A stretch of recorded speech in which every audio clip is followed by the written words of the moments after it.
অথচ কানাডা ইন্ডিয়ার থেকে 2-3 দিন বড়।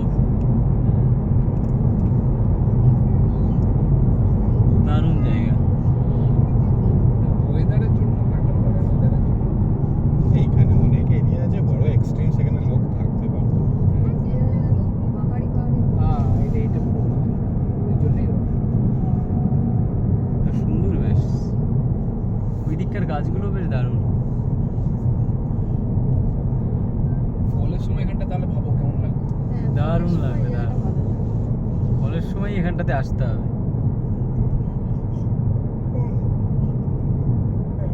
সুন্দর করে গাছ